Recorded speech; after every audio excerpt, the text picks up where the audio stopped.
We're live on Windshield time.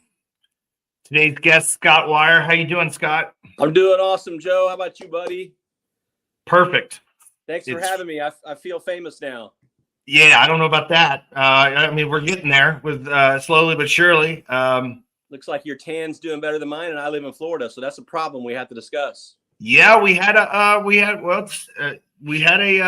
good, let's just say I had a good fourth. Finally got outside for the holiday with my daughter, and probably didn't use the appropriate skin protection products, but I feel better with a little bit of color. I don't blend into the wall as much or to this hoodie as much. So yeah.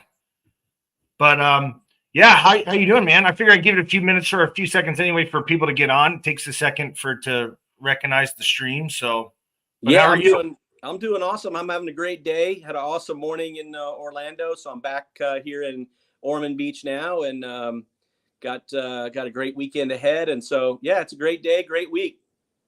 I will say one thing that I've noticed about you, kind of being friends through Facebook. You surely always have positive posts and are definitely living it up in life, which is awesome, man. I love it. Hey, that's my thing, positive and productive. Everything we do has to be positive and productive. It helps when you've got a great partner and great friends and a great community and surround yourself with great people. It's hard to have a bad day. So I don't do too many of those, maybe an hour or two, but no bad days. That's awesome. That's awesome. So for the group, if you don't mind, for people that don't know who Scott is and kind of really what you're about, especially within our industry, why don't you take a minute or two, if you don't mind, and fill us in. Yeah, I'm sure there's plenty out there who don't. So I'm Scott Weyer, as you said, and I'm a Southern Indiana kid. Grew up in a little one blinker light town just north of the Kentucky border, and got a fine farm school, high school education there. And oldest of a bunch of siblings, and we all love each other and get along. And parents still live in the same house I grew up in, so that's awesome when I go visit. And went straight to U.S. Navy after high school, so go Navy, and loved that.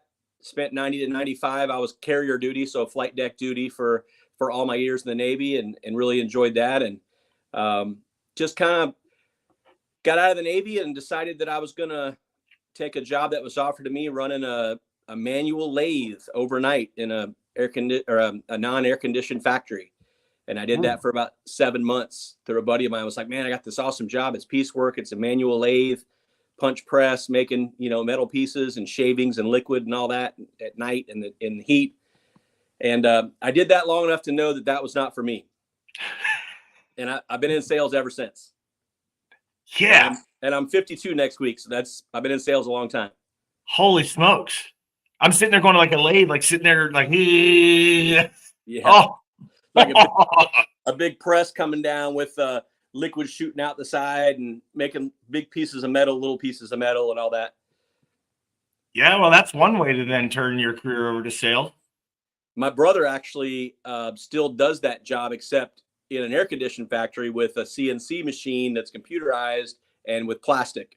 Yeah. And he's made a fine career of doing that and loves that. Crazy. So did you get right into this industry for selling, or did you start something else? This is the part where everybody knows I'm old. That's why I threw 52 out there, so nobody can, I'm letting you know how old I am. So I did not sell vacuums like all my old friends. Let's just say that.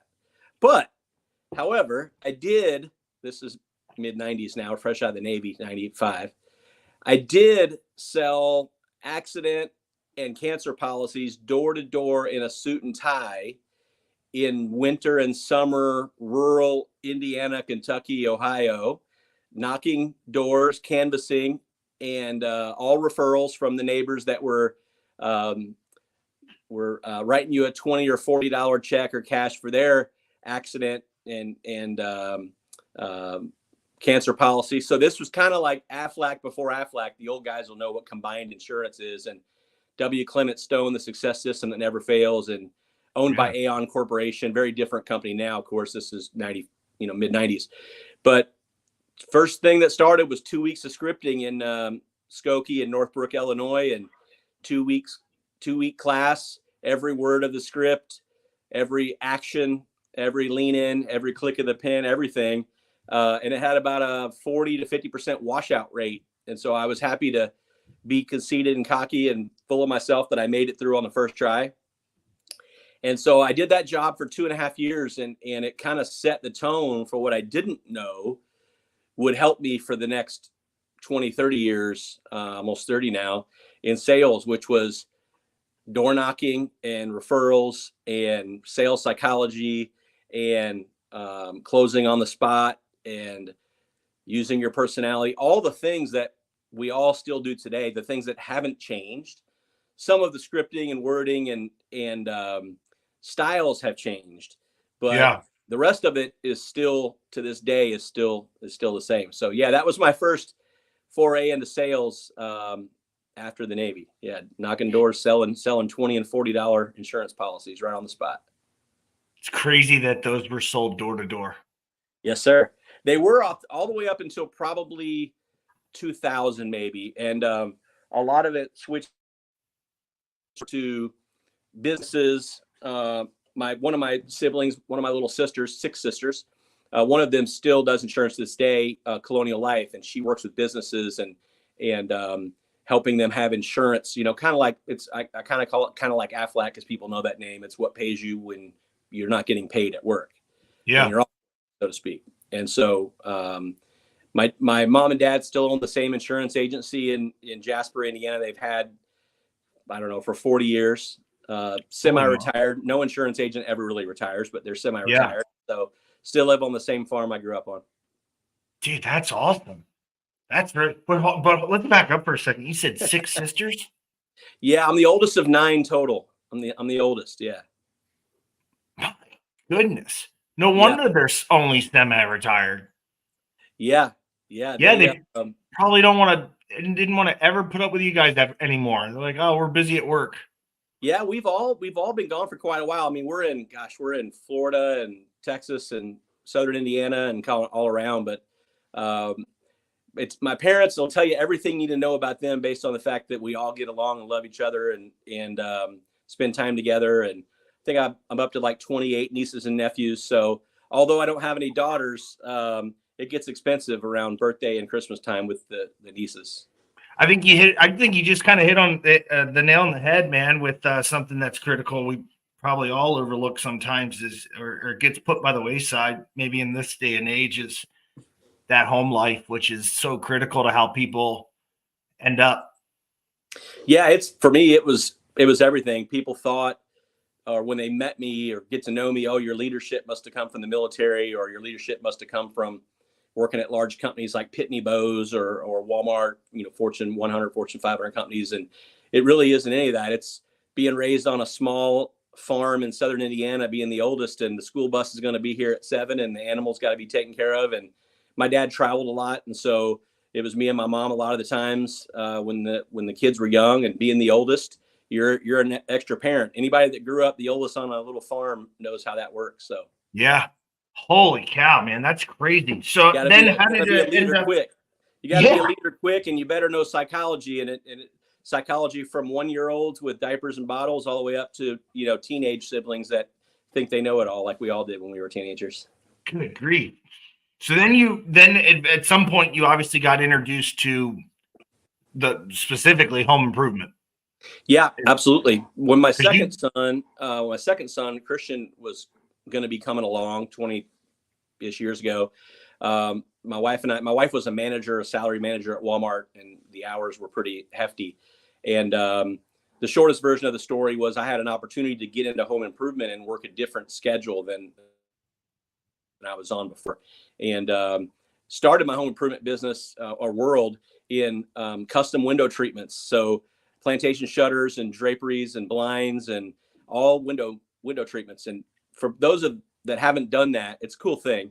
By the way, I didn't plan this, but everything I've ever sold is like 300, 400% markup, want luxury items. Like I've never sold a, full disclosure, like a window or siding or roofing. Like everything I've ever sold, not on purpose, just happened that way, is like high markup window treatments. And one day baths, me and Yeah. me and your boy EB Eric, Yeah. doing the baths back in the day and showers, and the last, nearly 9 years, the concrete coatings with Pentec and doing that. And so I for those of you that only sell needs, we won't be as quite the same species, but and that wasn't on purpose. It just kind of turned out that way. And so that's how I got into home improvement, was, gosh, working with people who, built their dream house and realized they were mortgaged to the hilt, and now they got 36 windows to cover. And the blind guy comes last, the blind guy. Yeah. And they got, champagne dreams and no money left. And they're Yeah. wanting custom draperies and shutters and wood blinds and different things in each room and all that, and draperies and that stuff. If you've never done a house in custom window treatments, consider yourself blessed. I wouldn't recommend it. I'm kidding, Yeah. of course, but it's pricey, it's expensive. And so working with custom drapery workrooms and Hunter Douglas and those type of things, that was kind of my entry into the home improvement world. Not only as a salesperson first, but as an installer first. And so I installed and was an apprentice before I was allowed to go out and actually start selling projects. Wow. Yeah. There's a guy, good friend of mine, actually, in the group. Oliver Schreiber owns a business here in Maryland, but he's in the Facebook group. I just don't want to botch it. Beltway Blinds, and when he started the business, I didn't even realize. I mean, obviously, I realized what they were, but I'm like, people just don't do those themselves, like, and then he's saying, like you're saying, he's like, not the custom, not the high end, not and I'm like, and they're gorgeous. I mean, I've seen his work, I've seen others' work. But yeah, you're right. It's funny to look at it that way. That's the last thing after they just bought the big home. Meanwhile, the neighbors can see straight through the 72 windows that are in the house. Yeah, they're like, we're all ready to move in. Let's call the blind guy last. So we're moving in next Thursday and we want custom blinds. Oh, okay. It's $45,000 and it's 12 weeks. Wow. Yeah. That's crazy. That's a good way to go. I got a question. You brought up a great point. Might as well dive right in on it. What do you, in your experience, think would you say, the biggest difference between that kind of need and want, like you were mentioning? Oh, gosh. I think, and keep in mind, I've never sold a need, so I don't know that side of it, but I think it's just the sexiness of it. I think it's the personality of it. I think it's there's equal parts. It can be just as difficult either way. But the thing about a lot of wants is that I think is tougher. It's more fun, in my opinion, but it's tougher, is most wants, or a lot of wants, people can't do themselves. So the products that I've done, people can't make custom draperies, or they can't make their own plantation shutters custom. They can't, excuse me, I apologize. Want items, they a lot of times can do themselves. If I said that wrong, I'm sorry. Yep, I see what you're saying. Need items, somebody's not usually putting their own windows in. They're not putting their own roof on. Typically, now 5% of people get their buddies and put a roof on, but most of the time you need a professional to put, 30 windows in your house. Yeah. If you want to go slap some stuff from the box stores down on your garage floor this weekend and call it coatings, you could probably do that with YouTube and slap some coatings down and tell your wife, look how great I did and all that, your brother-in-law and that stuff. If you wanted to go to a box store and take your measurements that you measured yourself and cut the blinds and try to get your drill and put those up, you probably could. Same thing with the bath stuff. There's guys out there that believe they could, get a sledgehammer and break out their old pink or green ceramic tub from the 70s or 80s and bust all that out and then just cover that up with the walls and the tub that they bought at a box store that they ordered online or that they got somewhere, right? Yeah. And so a lot of those you can argue are want items, things that I've sold or want. By the way, I won't get into it a lot today, but shout out to the jewelry industry. I worked in jewelry for a while. That's when I met my wife almost 27 years ago in the jewelry. Oh, wow. world. Another thing that is 300-400% markup. So that's another want item. My father used to tell me, if you don't know your diamonds, you better know your jeweler, son. And I never forgot that for that reason. That's right. Oh, man. Right. Sorry. Yep. Go ahead. That's right. And so with need items, you need someone to put your windows in. You need someone to do foundation repair. You need someone to do your roof. You need someone to do your, all those type of things. Let's say even things like siding and gutters and needs. Want items, not only is it a want, you don't absolutely need it with, let's say, concrete coatings or a one-day shower system or custom draperies or custom plantation shutters. So I think that's the biggest difference, is the psychology of it. I love the want luxury item side of things. That this wasn't by design. Like I said, it wasn't a plan at any point where I said, hey, I'm only going to work for companies that sell at the top end of the market. I'm only going to work for companies that their product is the most expensive. Their coating, their one-day bath system, their walk-in tub, their draperies, their shutters, whatever it is. I always worked at the top of the ratings, meaning at the top of the market. I've never, it wasn't on purpose, but I've never worked for a company that sold middle or, let's say, entry type products. Yeah. I don't think I ever will. It's not my thing. You're talking about follow me on social media. I can get a little fancy for a Southern Indiana one blinker light town boy. And so that's what I'm comfortable with. And like I said, it wasn't by design. It's just kind of how it happened. And every job I've had for 20 plus years has been a referral from someone else. I haven't actually, went out and tried to go on the job market, so to speak, and ended up working for someone that recruited me away from someone else. Our buddy EB, Eric, he found me through our buddy BG. Yeah. Gottlieb, I was in his office and called Eric and said, I found your guy for the Central U.S. I want you to meet him. And that's how me and Eric met back in whatever it was, 12 or whatever the dates were back then. Yeah. I had cold called in on Brian in like 2010, selling him motorized retractable awnings at $5,000 a piece for homeowners, on your deck. And you can get a $700 sunsetter, or you can buy a $5,000 motorized awning. So I'm one of the things I'm proud of, you didn't ask me this, but I'll tell you, speaking of BG and some of those guys, all those guys, are a lot of them, who started in about 09, 10, 11 buying Aristocrat. I worked for Better Living. They sold sunrooms and Aristocrat awnings, craft bill out of Pennsylvania. And I was in the awning and railing and solar screen division.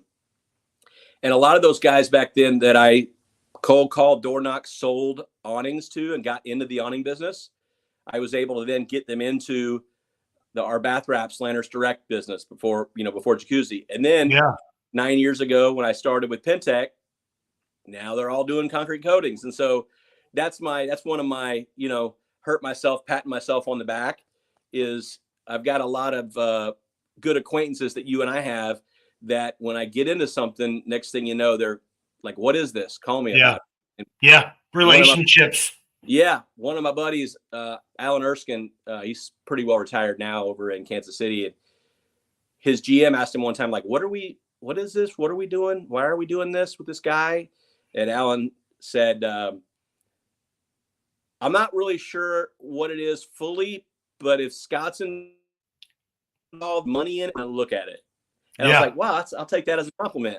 As a factory rep, I'll take that as a compliment. So I'll just say, I'll wrap up that part and say, the first half of my career, I spent sing for your supper, kill for your dinner, selling in the home every day as a salesperson, and then as a sales manager and a commissioned selling sales manager.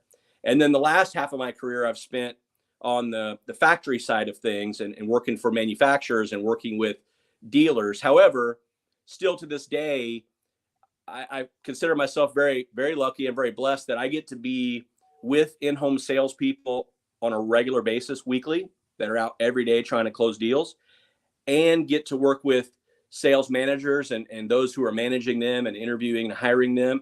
And I get to work with the entrepreneurs and the owners who are building these companies. And so to be able to see the part of it that's with John and Sally Smith homeowner on a regular basis with those reps, and then work with their bosses who are trying to train them, and then work with the guys who are owning the companies, the entrepreneurs and the business owners. There's not a lot of people who've got to swim in all those waters. I still do to this day. I love it. It keeps me fresh. And then add to that being able to do it nationally and bring things to someone in Tulsa that somebody's doing in Sacramento, and then bring something next week to somebody in Columbus, Ohio that was doing in Jacksonville. So just being a conduit of information. Mostly what I do now is I'm just a conduit of information of in real time what's working for some and not working for others. And let's try to not to stub our toe and bang our knee, and don't touch the stove, it's hot, you know.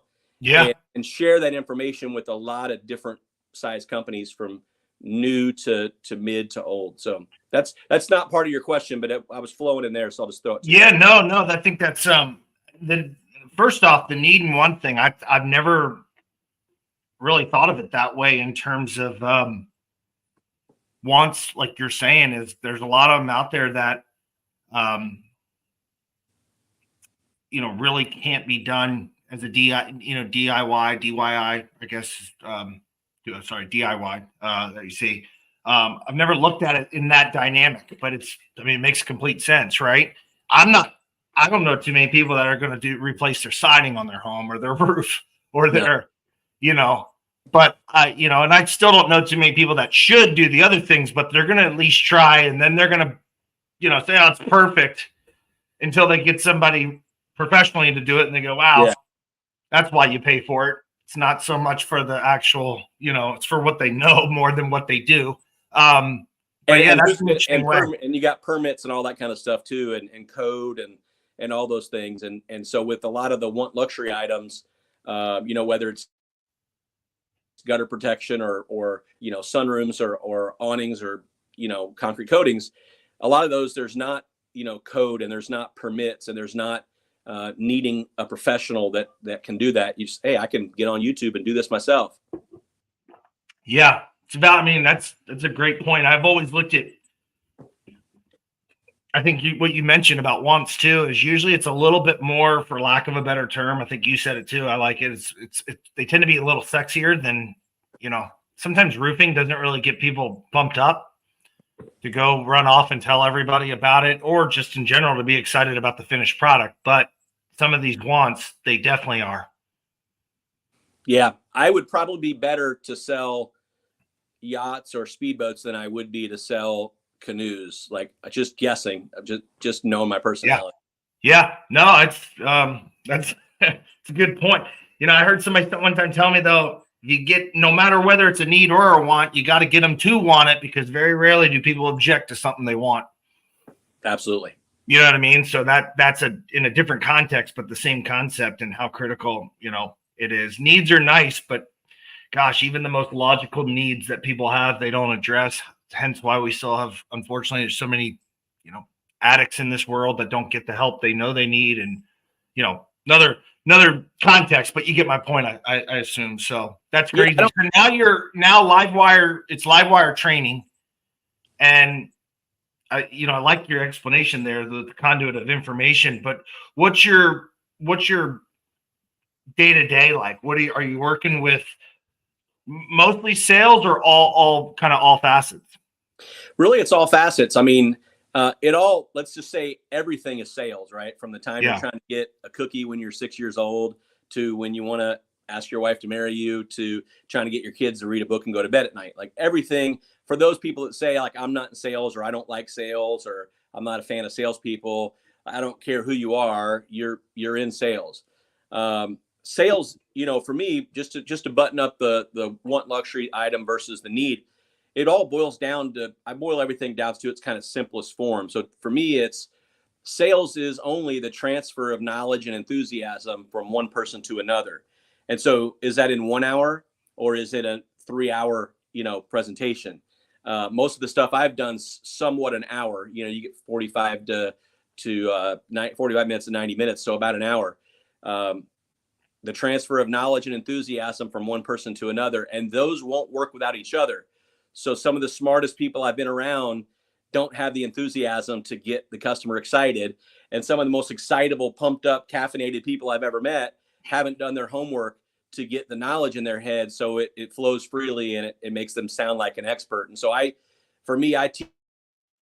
teach with Livewire. One of the things I teach is SPA, which is study, practice, assume. And so if you put the intake of information, and you study everything there is to study about whatever that product is, that widget, and you become the expert at that. No one can tell you more about that than I can. That's the audacity of it, right? I'm going to study harder than anybody and get all the information. I want your information, my information, everybody's. That's the study. Then the practice part is you got to be able to video yourself and work with your teammates and work with your trainer and pitch your wife or whoever it is. And you really have to practice your craft. Then if you do that, study and practice SP, you should which is assume you're going to close every deal. So I don't care if you're going to sign a business owner to a big deal or private equity or whatever it is, or you're going to work with Jim and Sally Jones on a $6,000 garage floor. I assume, Joe, that I'm going to close every single deal I go in, every one. And if I don't, I leave there trying to figure out why. If I do, I'm trying to figure out why I did. It's a great thing about ride-alongs, right? I have something called the 3-minute rule. It's a different thing, but when you do ride-alongs and finding the best way to be productive with ride-alongs and make them have meat to them. And so somebody asked me in a big group of 40 people one time, it was all guys, by the way, it was strange, not one female in the room, it was weird, out in Colorado. And the guy said, "What do you do for a living?" to me. And I said, "I give masterful presentations every time and close half." Now, half translates to the world I've lived in, which is, want luxury items. I wouldn't expect anybody on here to go sell a $40,000 window job at half or a $100,000 sunroom at half. Don't take me wrong. You got to think about the product, but masterful presentations every time and know what your numbers are that you have to close. That's what it boils down to. It's just like I said, the transfer of knowledge and enthusiasm from one person to another. You've got an hour to do that. So with Livewire, to answer your original question, I work with small companies that are just getting started, that need help recruiting and interviewing staff, maybe don't know how to read a P&L properly or what lines on a P&L go with what, all the way up to $150 million companies. And one of the companies I'm talking to right now is $1.7 billion. I work with some private equity guys, also some nonprofit guys. And so I don't have, what's a little different with Livewire is I don't really have a canned, I'm going to come in and spend 3 hours with you and give you this and leave. Yeah. My thing, everything I do, Joe, whether it's working with a finance company or like I said, a private equity, whoever it is, or Jim and Sally, my question is, Joe, what does a win look like to you? When we're finished with this in an hour, we're finished with this in a few weeks or a few months, or we get to a point where you're thrilled about the results. My number one question, Joe, is always, what does a win look like to you? I like that. Yeah. So one of the things I'll throw out there, I know it's drive time, so guys aren't driving while they're driving in windshield time, but if you could just try that for 30 days or 60 days, like I'm not the trainer who tells you like, do it my way or you're wrong. Or if you don't follow this manual this thick or listen to these VHS or DVDs or whatever, I'm just not that guy. I think every single client is different. I think every owner, entrepreneur is different. Their minds work differently. I think every salesperson on earth is a little different. Every sales manager is different. And I don't go in there with a preconceived pitch of here's what you're going to hear from me today. I want to meet with the person who's asking me to help them and say, Joe, how can I best serve? What does a win look like to you? What would you like to see happen with this relationship? And then I'm going to get all the information that you need. I'm going to do all my research that I need about you and about your company and your staff, your teammates, and your culture and all those things. And then I'm going to give that to you and give you ideas and solutions to how can we get 1% better? Or if you want to use a letter grade, if I come to your company and say, okay, you guys are an A company, that's awesome. Or I love working with A companies. But I've found 8 or 10 things that you're a B or a B minus or a C plus, or God forbid, a D plus. I'm never going to say I'm going to come in, Joe, and take you from a D plus to an A. That's fool's gold. Everybody, I thought that my first 30 years in sales or 25 years, whatever.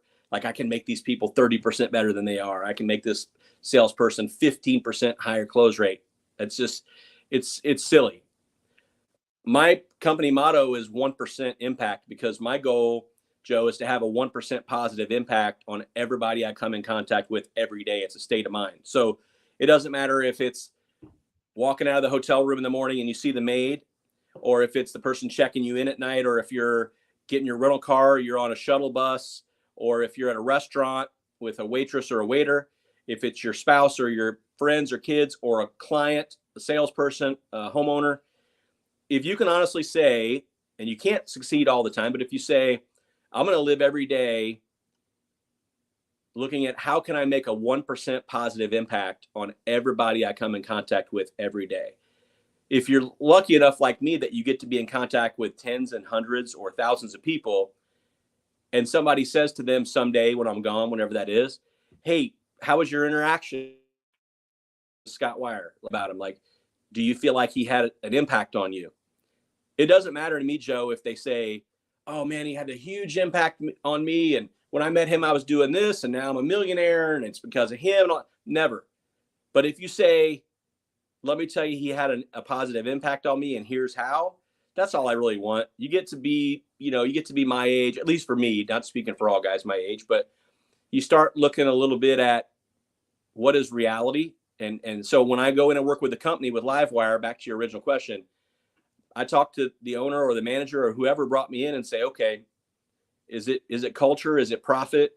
Is it growth? Is it reviews? Is it referrals? Is it marketing? Okay. I had a call this morning with a clothing company I'm going to be with next week in Oxford, Mississippi. And I said to the owner, I said, hey, just ahead of our meeting next week, and I've known him for a little while. I said, just let you know, whoever's handling your social media, there's an issue with your Facebook. And I told him what the issue was. And there's an issue with your Google reviews. I told him the issue. And he's like totally blown away, like, WTF, what is going on here? And sometimes owners and business and managers, and some of us are so close to our business and we can't see the forest from the trees, that who at your company was responsible, the marketing company or the girl or the guy at the front desk, or who, to tell you that 90% of your 5-star reviews are older than 18 months. And you've got 7 reviews less than 5 stars in the last 4 months, and no one's addressed them. Yeah. Right. Simple stuff that just, taking a look at it and just giving you one example there makes someone go, hey, I've got my social media people. When can you jump on a call with them and let's see if we can fix this? And thank you so much so did I have a 1% positive impact on that guy and his company that moment? Yeah, I did. So I did my job right there. I saw that with your LinkedIn, the 1% impact. I'm glad you kind of brought it up. I want to bounce back for 1 second because I love the spa analogy. And my question for you on it, though, is in order to be able to accomplish A in spa, you have to, I would assume your approach is that you have to do the S and the P first. There is no A without S and P. Okay. None of those can go individually. It's like, Joe, it's like I talk to sales managers and owners all the time. Compensation and appreciation don't work individually. Yep. Got that? Yeah. So that is spot on this call, if you're responsible for someone's pay or responsible for hiring someone or a culture, hear me clear. Compensation and appreciation don't work without each other. You have to have both. I don't care how much you pay somebody. If they don't feel appreciated or respected by you, money's money. And trust me, we all know there's plenty of money out there. Yeah. Somebody's coming along with more money. Yeah. That's or you can pat somebody on the back every day and put stickers on their door and tell them they're a rock star and call them a rock star and smile in their face and tell them how great they are and take them out for coffee and grab them a beer once a month and cook out and grill out once a month. But if they're not compensated for their effort or compensated for what they're bringing in, then there's a lot of places that pay great money that have great culture too. Yeah. It's not either or anymore. It's the 80s are over, the 60s are over, the 90s are over, where oh, I work here because I love it because they treat me great. So I'll take a hit on the money. Or I work here because they pay me the most and the culture's crap, but I don't care because I'm hooked and I love all the money. No. Compensation and appreciation go together. That's where SPA, study, practice, assume. If you want to be great, some people will disagree with me, Joe, and it's totally fine. I love good debate. And people say, you've heard it, especially in sports, like good to great is close. Good to great is like right here, right? That paper thin. And it's 1 yard, right? It's 1 inch. It's 1 second on the clock. Good to great is close. You heard this, right? Yeah. You've been in sales like me a while. We're told it all the time. I'm here to tell you, I 100% emphatically disagree. I think that's fool's gold. I think it's old school shit, and it's not real. I think, I won't curse on this, but I will say, I think good to great. You can let it rip. It's up to you. Doesn't bother me. Good to great is far. Good to great is effing far. It's far. I know lots of good salespeople, Joe. I know lots of good, people that are business owners, home improvement, sales managers. There's a million good ones. There's some bad ones. We're not talking about them right now. That'll sort itself out. There's a million good ones, plenty of good. But if you had to sit down and gun to your head, make a list of the people that were great at marketing or great at in-home sales or great at coaching or consulting or running a machine or putting up a fence or building a home, or I don't care, teaching a course, I don't care what it is. I have 3 sons, about to be 25, 20, and 17. And they've all been raised and they have it inside and they've heard it since they were young, that good to great is far. And no matter what you do, pick whatever you want to do. I don't care. We need good workers for everything we do in life. If you are great at that, you will never be broke or unemployed. And so to all the salespeople out there that are 25 or 45 or 65, it doesn't matter. Guy, gal, doesn't matter. If you want to be great at this, and I loved your listened a while back to your interview and podcast with Joe Tallman. Yeah. And I loved his motivation about how much money there is in home improvement and was and is and will be. I agree 1,000%. If you're out there right now and you're a salesperson and you're wondering, like, is this for me? Can I raise my family on this? I don't have I'll tease Joe because I know him. I don't have the Joe Tallman, French Alps, 5 mansions and billionaire, private equity money like Joe does. Like he's got a couple years on me, but he's done very, very, very well. But for a farm school educated Southern Indiana blinker light boy, I've done okay. I've done okay for my wife and kids, and we live a good lifestyle that we like, and we'll continue to do okay. And I want someone to be able to say, Joe, like, let's say just use concrete coatings, because I recently was with Pentec the last almost 9 years. Anybody weird question, who is the greatest concrete coatings salesman or rep or passionate or knowledge or whatever that you've ever met? Well, there's not a lot of people who know that, right? But the ones who do, if they don't say Scott Weyer, like, I'm pissed. Yeah. And there's some probably on here laughing right now, like they know me. They know I'm be pissed because super competitive, right? Small town, big family, big sports, got to be competitive. And so in the sales world, got to be competitive. So I think good to great is far. And I think it's a slap in the face to all those, whatever they do, that are great at something, because what you do in the dark, Joe, comes to light. All those hours of study, all those hours of practice, all those hours of reading extra books and podcasts and being on, LinkedIn and Facebook groups and helping people and them helping you, and all the things that you do to stretch yourself and grow and study.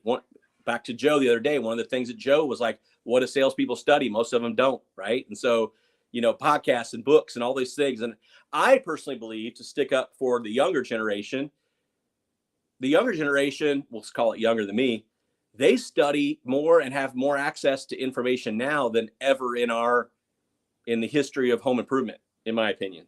Like, the amount of content, Joe, that's out there, it is a shit ton of content.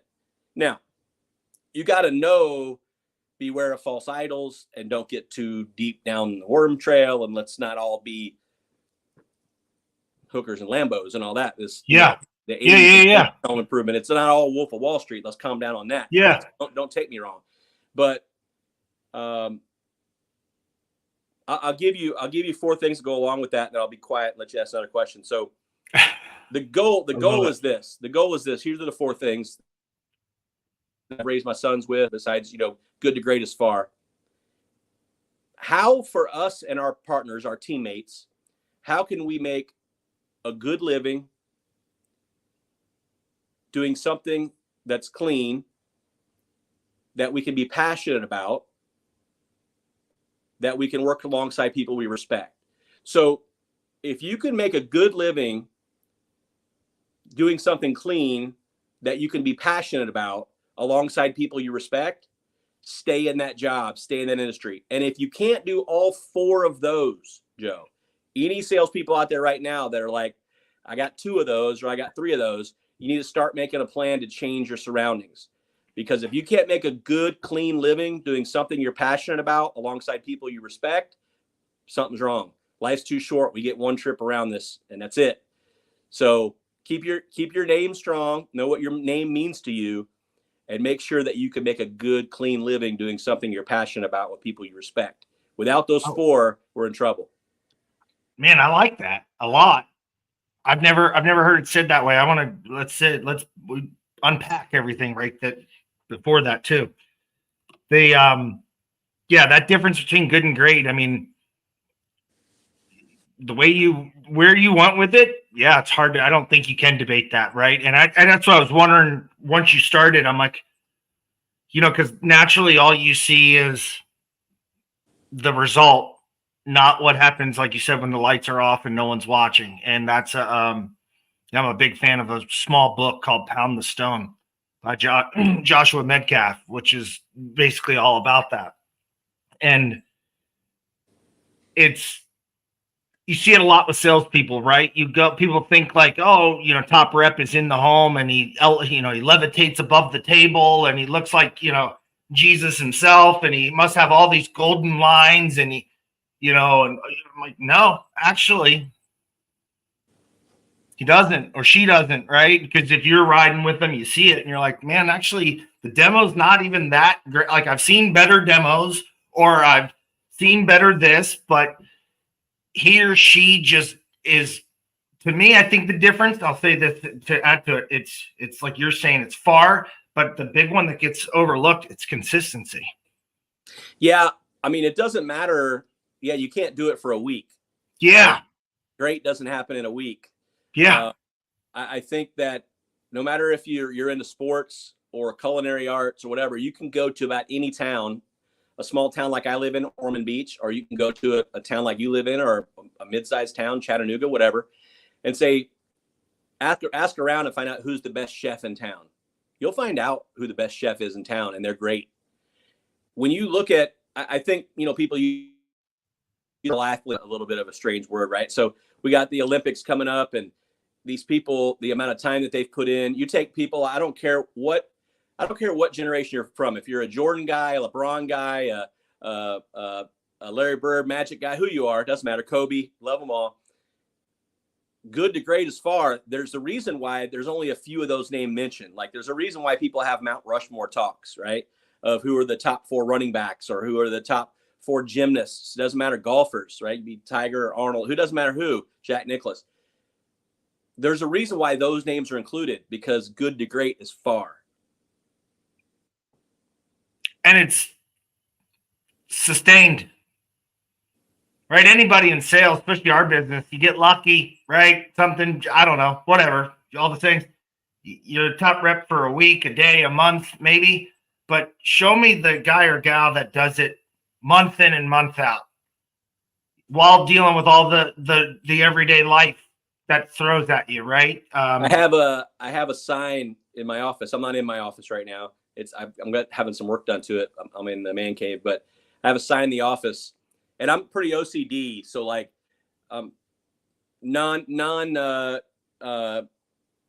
meaning when I was a kid, they didn't talk about ADHD, but so non-diagnosed ADHD, OCD, whatever. So like in my closet, these shoes go here and the Jordans go here and the cowboy boots go here and the Hey Dudes go here and black shirts go here, that kind of weird OCD stuff.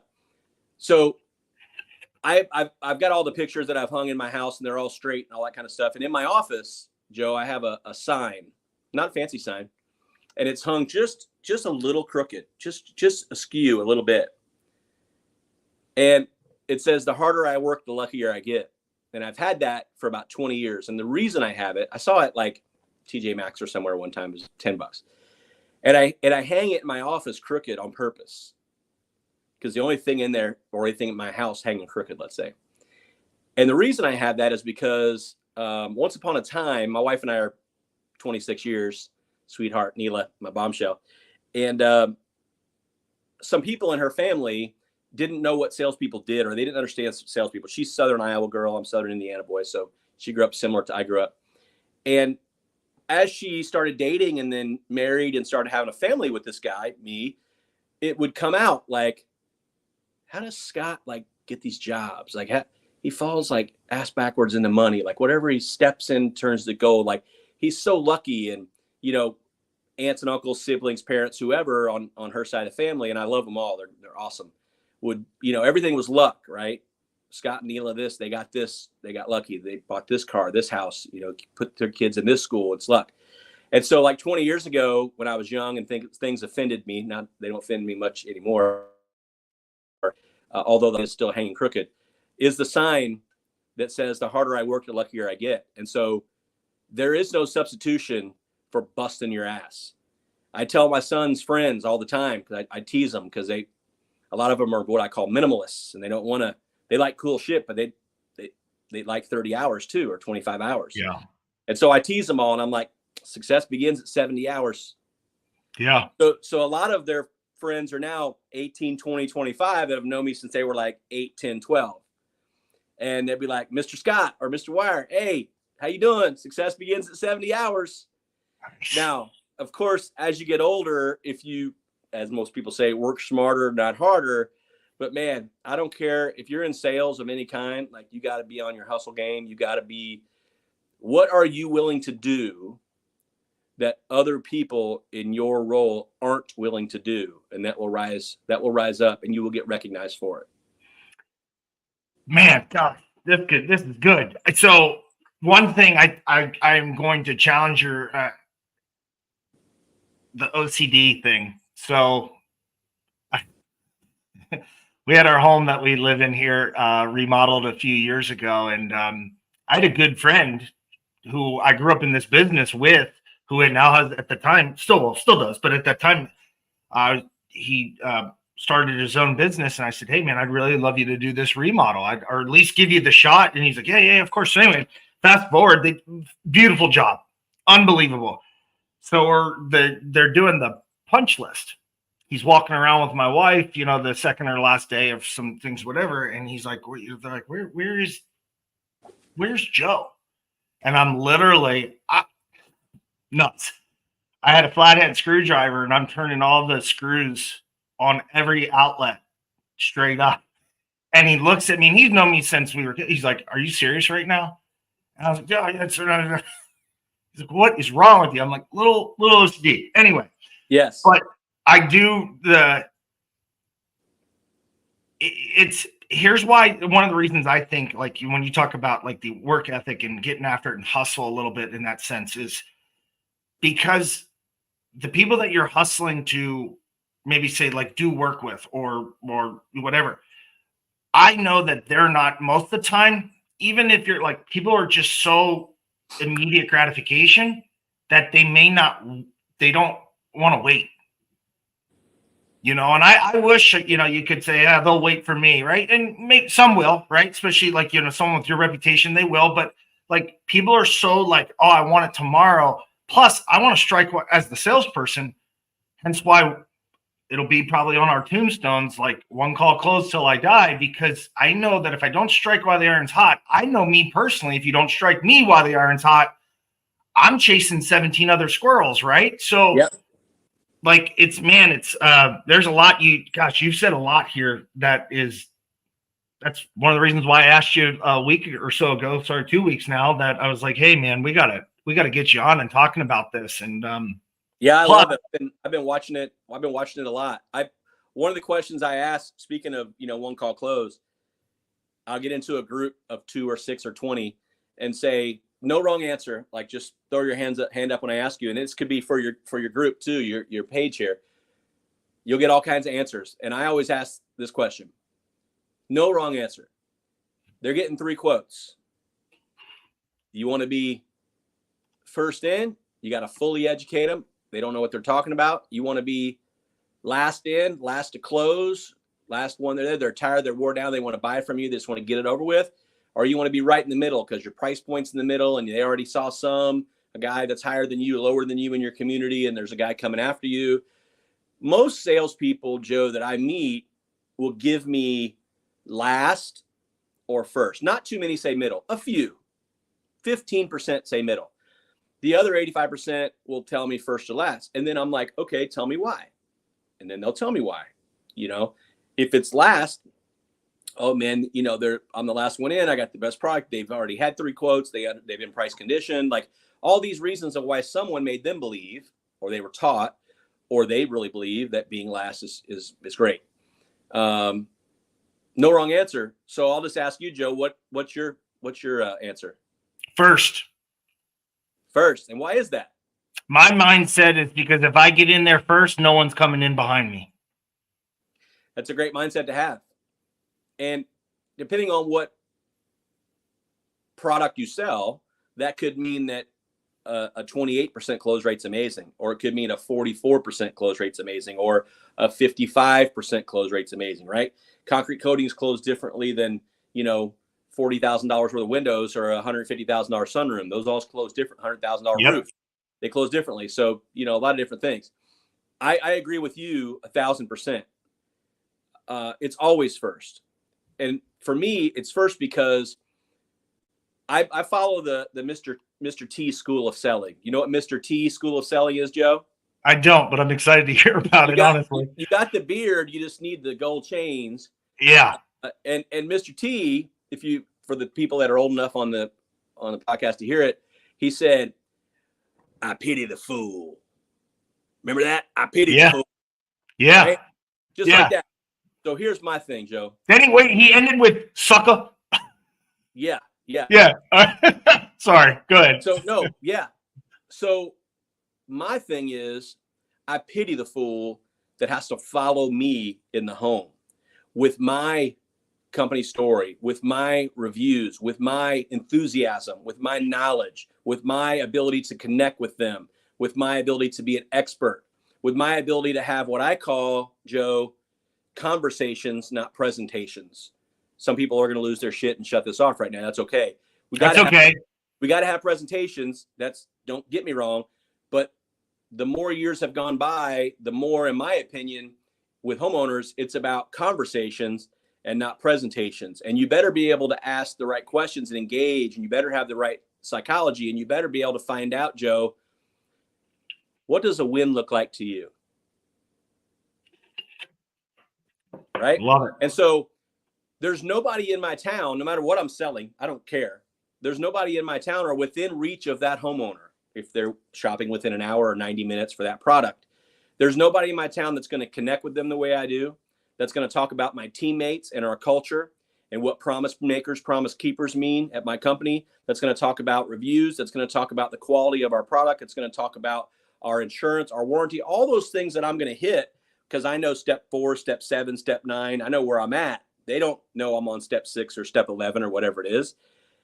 But I pity the fool, Joe, that has to follow me in the home with that product because he's a dead man or she's a dead woman, because I'm going to get mine. And if you let me in first, you get me in there today, tomorrow, or the next day, the first 3 business days, a whole nother subject when you want to run the lead, right?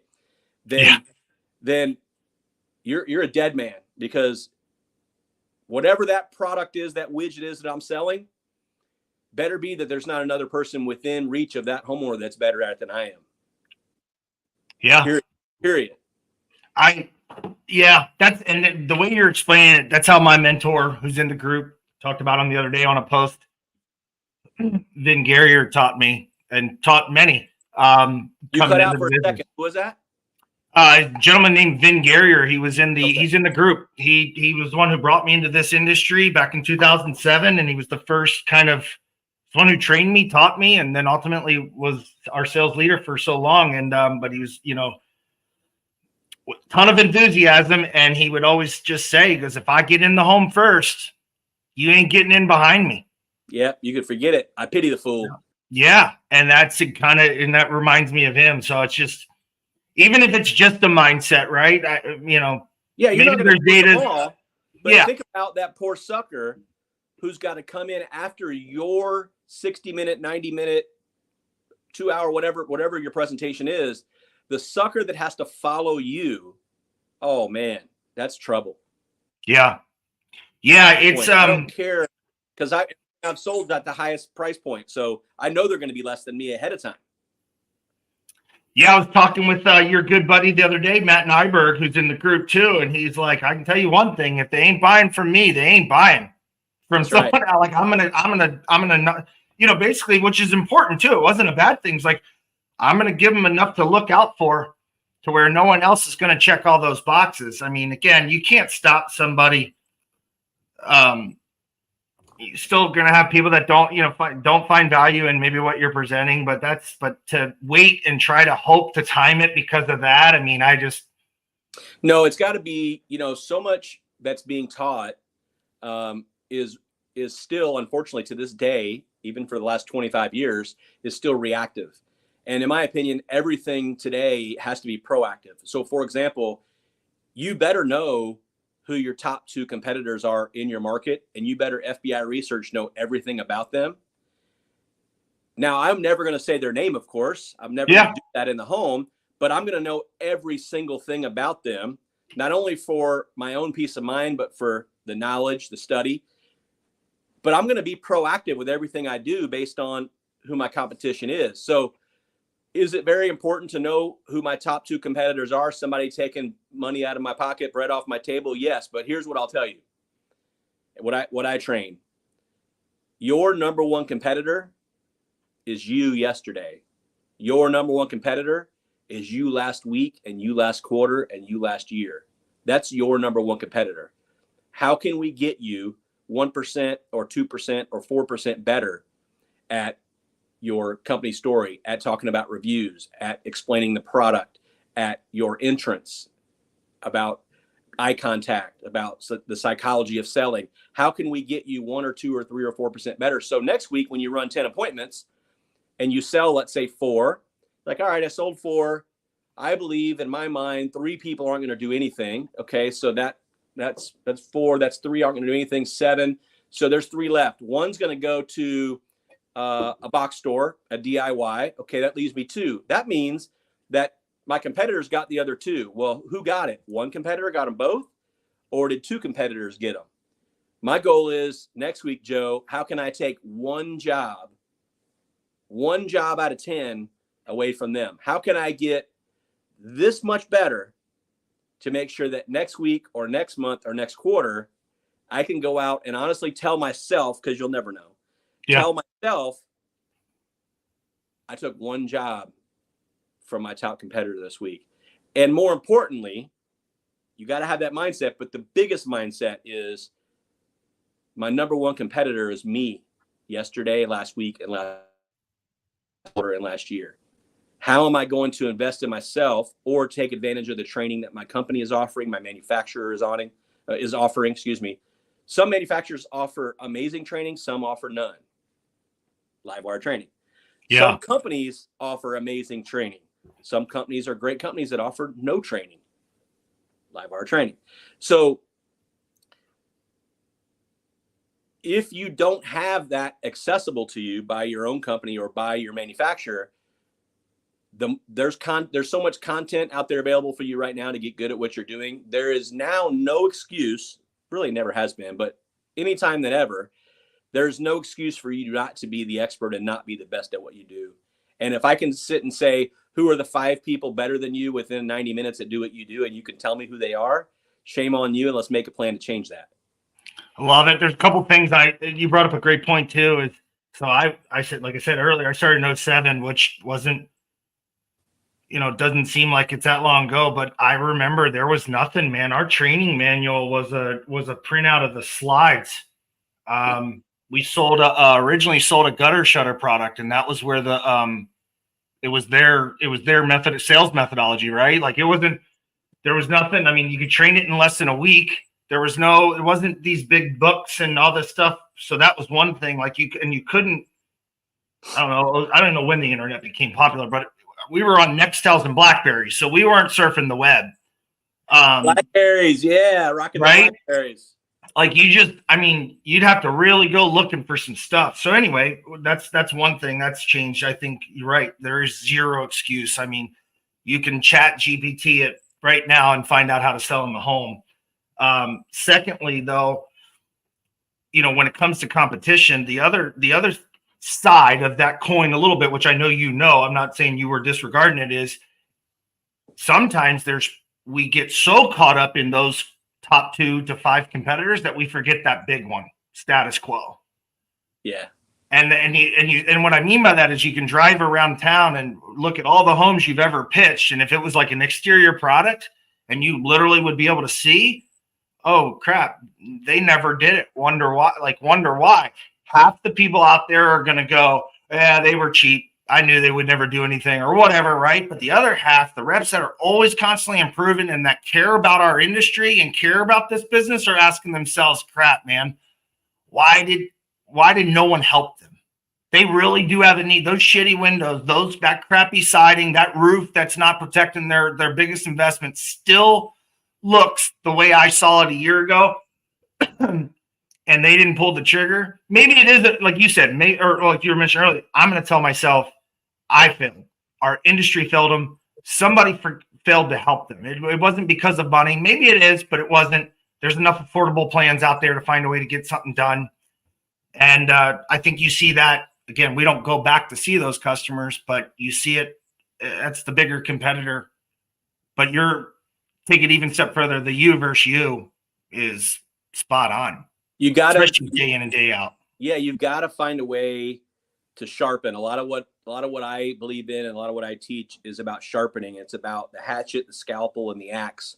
I'll talk about that in a second. But some of the modules that I have available, for example, I believe, Joe, that every salesperson has 3 main jobs. Like I said, I boil everything down to its smallest Southern Indiana Hicktown stuff. Love it. All separate subjects, but here's what they are. 1, to sell as many quality projects as possible.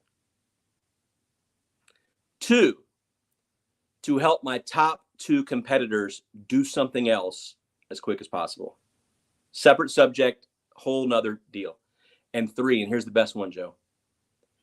Just do what's right for the homeowner in the first place.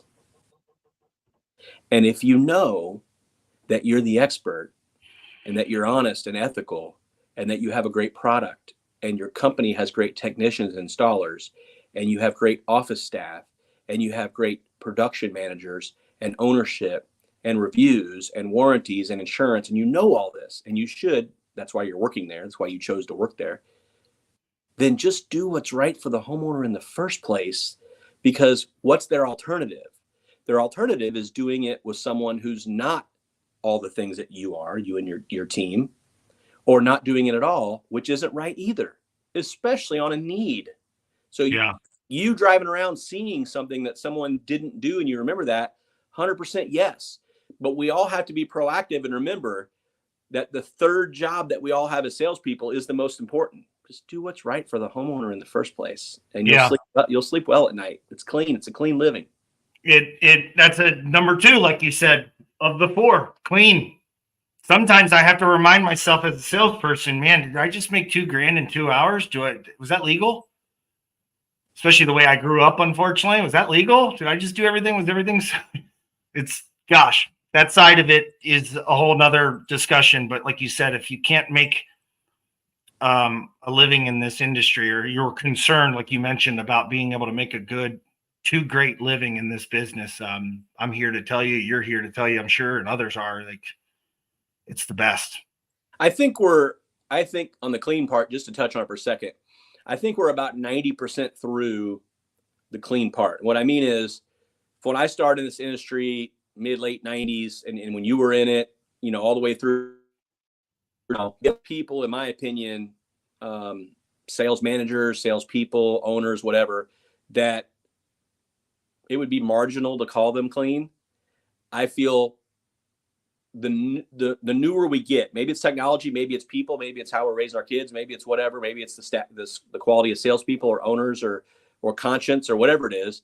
I believe that we've got like 97% of that out of our industry, at least the world that I travel in, the meetings and events that I go to, and the people I associate with.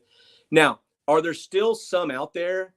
I call it beware false prophets. It's one of my biggest warnings for younger salespeople, under 35, is going down the rabbit trails with some of these people that they just think are gods and goddesses and swear by everything they say and all that kind of stuff. And just beware of that, because unfortunately, some of those are just that, false prophets. And you can spell prophet two ways, right?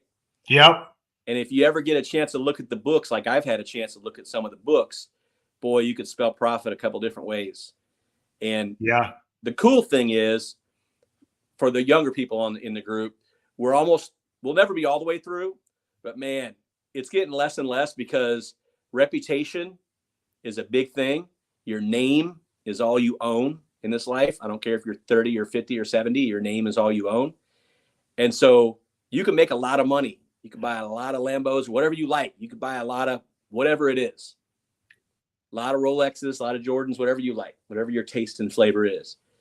But man, you can't buy it or change your name. And if you're not living it clean and you're getting soily in this industry, especially now, it's getting harder and harder to do that. So I think our industry is cleaner and more professional than it's ever been, and probably will continue down that route. Yeah, no, I think you're right in terms of especially the just back to, like we talked about, where years ago there was hardly any information, and now we're in that information age where you can't hide too much. I mean, anybody can go online, and I just saw one the other day on a different page with a pretty well-known, let's just say influencer within this, not the industry so much as the sales in general, and it's, man, sounds like he may be in some hot water. And I don't wish ill on anybody, but you're like, good grief. But years ago, no one would ever know that. Yeah. Especially halfway across the country or whatever in this case. So yeah, you gotta protect that. I think that's spot on. Hey man, before we jump off, because I know it's Friday, and I know you and I are both on the East Coast, so I'm hoping I'm gonna get to like and love a bunch of your pictures from this weekend. And I mean that. I got a great buddy of mine with a big birthday night, so it'd be fun. Heck yeah. Actually, it's great, because now that we've talked, it's not that I didn't, but I just know how all authentic those pictures are, and how that's how important family is to you, because that's it's not like you're up there whooping it up alone. You got your bride next to you, your children, and I think that's awesome, because I also know you travel like I think you even said it, Rocket Man. So that's awesome. When you are home, you're home. So I appreciate your time. How can, obviously you're in the group. Is it cool to, you want to, I guess if you could post either ways to contact you underneath this in the group, but obviously people can also, I'm assuming, message you through Facebook, and I know you'll be willing to help them. Yeah, I'm an open book. I mean, there's probably 3,000 people that have my cell phone. I've got the same 317 Indiana number I've had for, 25 years. And so 317-695-4624. I'll post all my contact info. Yeah. Training@gmail.com. And you can find me on Facebook, just Scott Weyer, Weyer, like on the screen. I'm the corny guy that my wife's my best friend. I'm the corny guy that, gets along great with my kids and loves my community and my church and my friends and the people I hang out with and kick it with, and very, very diverse group of people that I'm with. Tonight's one of my financial guys. It's his birthday. It'll be a different group, but I'll just say, as far as social media goes, I'll tell you two quick things. One, your young sales guy or gal out there, don't let anybody put you in a box. You could be amazing at what you do. If you want to rock ostrich or caiman tail boots, that's what you rock. If you want to rock Jordans or Yeezys or whatever you like, that's what you rock. Don't let anybody put you in a box. You might be a suit and tie guy, shirt and tie guy. You might be jeans and a golf shirt, whatever it is. Do all that. What I will say though is everything you do, you and your company, your team, everything you do every day, you are price conditioning your future clientele for what it's going to be like to do business with you. And so one more time on that. Everything you do every day, you are price conditioning your future clientele for what it's going to be like to do business with you. So if they come in, you go in the house and they think you're going to be cheap, it's because they think you're going to be cheap. Yeah. If your marketing or your logo or your clothing or your trailer wraps or your sales cars or whatever, your ink pen, your iPad, your broken iPhone 7, whatever it is, right? You're going to let them know before you even knock on the door, friends knock, strangers ring the doorbell, that you're going to be expensive or you're going to be cheap to do business with. So I'll say that anybody put you in a box, be who you are. You can be successful being who you are. Don't try to be somebody you're not. And know your circle, right? Try to be around people who are there to help lift you up. Try to be around people who light up when you walk in a room. It's one of the best. I don't know who I heard it from 15, 20 years ago, but it's still true to this day. Be around as many people as you can who light up when you walk in a room. Yeah. And that will keep lifting you up and make you try to be more positive and productive. But yeah, I live my life pretty open. The other quick story I'll give you is my youngest son, who's 17 now, about to be a senior, Barron. We were in church about 5 years ago, and I sit in the same spot every week, second row, right in the aisle. I'm an aisle guy. Concerts, church, or plane, I'm an aisle guy. And they were doing a service on social media. And they were going through this thing about don't believe what you see, and this is not these people's lives, and understandable because there's a lot of people that get depression or get anxiety about being on their phones a lot, watching other people live their lives. Yep. And they really dug deep into it. So my son, who's sitting next to my wife on my left, Barron, the youngest one, he was a freshman or an eighth grader at the time. He did one of these in church and leaned over, look at me like this. Yeah. And he goes like this with his shoulders like. So we leave church, we go to brunch, and my youngest son goes, Dad, why were they saying that? We do what we're doing. Like, if you see what I'm posting, like, that's not green screen. Like, I was just doing that. Yeah. For better or worse. Like some people like cigarettes instead of cigars, or some people like, beer instead of soda or whatever. Some people like old Ford F-150s and not, convertibles, whatever. Doesn't matter. Yep. But don't believe that everything you see on social media is fake, because there's a lot of genuine people. You're one of them. A lot of genuine people out there that what you see is what you get. And so I'll tell you your group that, just if you follow me on social media, at Weyer Lifestyle or Scott Weyer, Facebook, Ormond Beach, you might not like all of it, but it's literally what I'm doing at that time. My mom always says, my mom's 71, and she says, I don't worry about you, sweetheart, because if I need to know where you have lunch, I just go on Facebook and know you're safe having lunch, like in Reno, Nevada. You had a burger. I know you're good. I'm like, Mom, you can still call and check on me just because you know where I had lunch today or where I had dinner last night. Yeah. Hey, man, like I said, it's in your case, it's all authentic and it's all positive. So there's nothing to be positive and productive. That's the only way. Love it, man. Scott, I appreciate your time. Enjoy your weekend, my friend.